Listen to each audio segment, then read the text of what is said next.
In June of 1996, the Wisconsin Board of Regents put forward a study for the 21st century.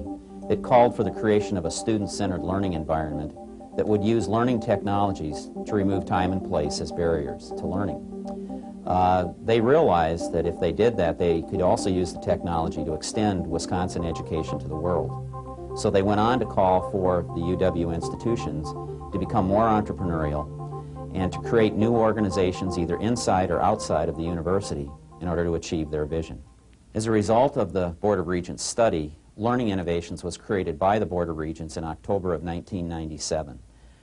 It is a business inside the university. What we do is to work with external customers in order to bring resources into Learning Innovations, allowing us to grow so that we can better serve the UW institutions. That's the reason that we're located in the University Research Park, where we are neighbors with many other startup businesses, most of which began inside the university. Learning Innovations functions as a utility to 15 University of Wisconsin institutions, allowing each of them to deliver programs on the internet if they so desire. That means that we operate as a system in which we can better manage costs, achieve critical mass, and allow for scalability. Well, each of our institutions in this system has a unique mission to contribute to our the excellence in teaching and research and outreach and public service. But Learning Innovation Center has a unique opportunity here to bring together the resources from our faculty at all of these institutions to serve the state and beyond the borders of the state. Learning Innovations was the appropriate next step for us to take in the long tradition we have in this system of outreach and extended education. We have more than 100 years' experience in the state of Wisconsin in delivering extended degree programming and continuing education to people across the state. This is a next bold step to use the new technology to make that mission even stronger. Learning Innovations provides 5 critical functions to its customers. First, we conduct market research to assess whether there is sufficient demand for online programs. Second, we train faculty to effectively facilitate learning online. Third, we work with faculty and instructors to create courseware. Fourth, we have a sales team that distributes the online programs. Fifth, we provide student and faculty support once programs are online through the use of learning management systems. We not only provide these services to UW institutions, but also to agencies, corporations, and national associations. Usually we begin by helping them to convert their own training content for delivery on their intranet or on the internet. Frequently we find that as we work with them on their content, they find that they also want University of Wisconsin content. The ultimate result are long-term and deep partnerships. Knowledge is the university's main business. It's our core business. And in the state of Wisconsin, that is a very important export business as well. We don't normally think of knowledge as an export product, but it is in fact a very important one. And that gives us an opportunity to reach the private sector and for them to use our resources in ways that serve their needs better than we might otherwise be able to do. So the Learning Innovation Center gives us an opportunity to bring together our faculty resources, which are extraordinary human assets, together with the needs of business to serve people for continuing education needs and to overcome the boundaries of time and place.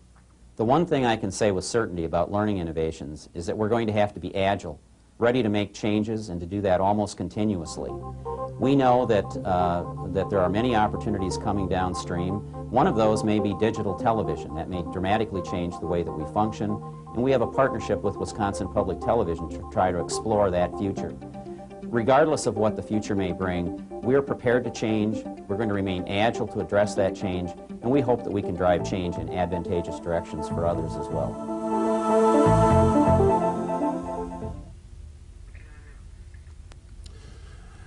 That was an excellent example from the University of Wisconsin of the new Learning Innovations program.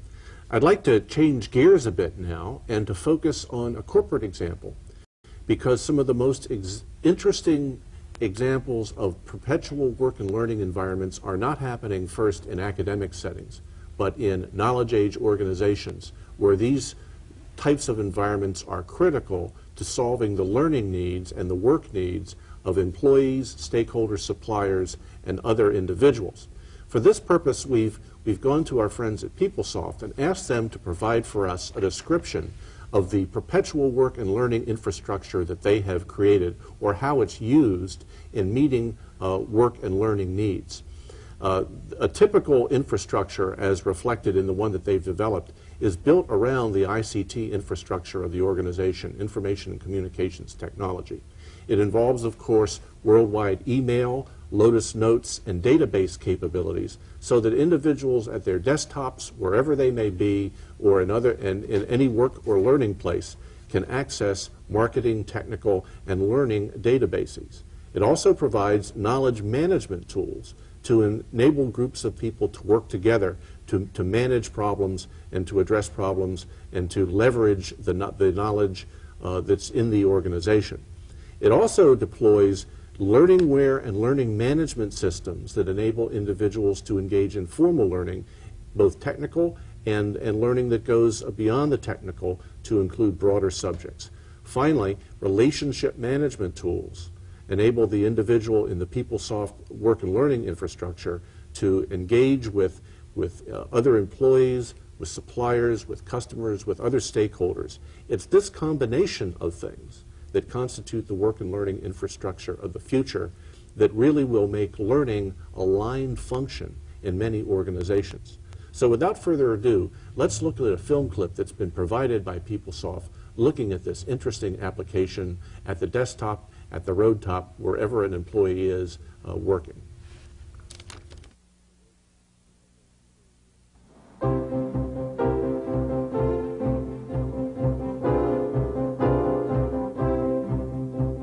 The first function of teaching is about learning, not about teaching.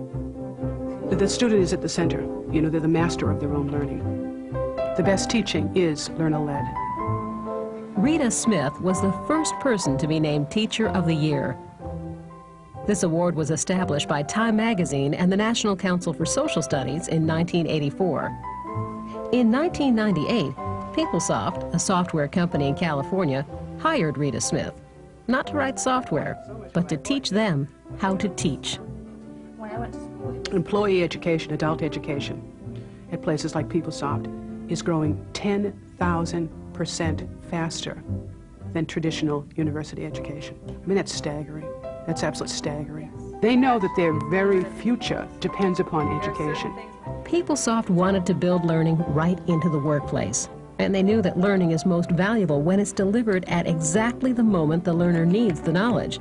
It's like eating when you're hungry. We think that employees need their answers very quickly. They can't wait and go take a class. They need to be able to get answers to their problems immediately as they work with our applications. So our approach has been to take and merge the learning environment right into the work environment. We design training right into our software. One person might use over 100 of our panels. No one can remember all of that. So we thought, what if you only had to learn one thing to use our software, no matter how much you needed to do? And that's what we did. To use our software, all the user has to remember is F1. Just-in-time training gives a software user immediate help. For example, when a user is confused about a field in an accounting panel or doesn't know what to do next in the work process, they press F1. The software links directly to an online library that gives a full description of the panel in question and how to use it. There's a step-by-step description of the procedure and how it fits into the whole process. Documentation for all the panels is formatted consistently. So once the user is familiar with one, they're all easy to use. And the information is presented in a variety of formats: text, graphics, and video, so the user can choose the best way to learn. There is significant change underway due to a great extent because of technology. Just-in-time training is like a friendly expert, standing at the user's elbow, giving guidance and answering questions. And expand that record. This just-in-time training fuses work with learning at exactly the moment the user needs the knowledge. But users often need more in-depth learning,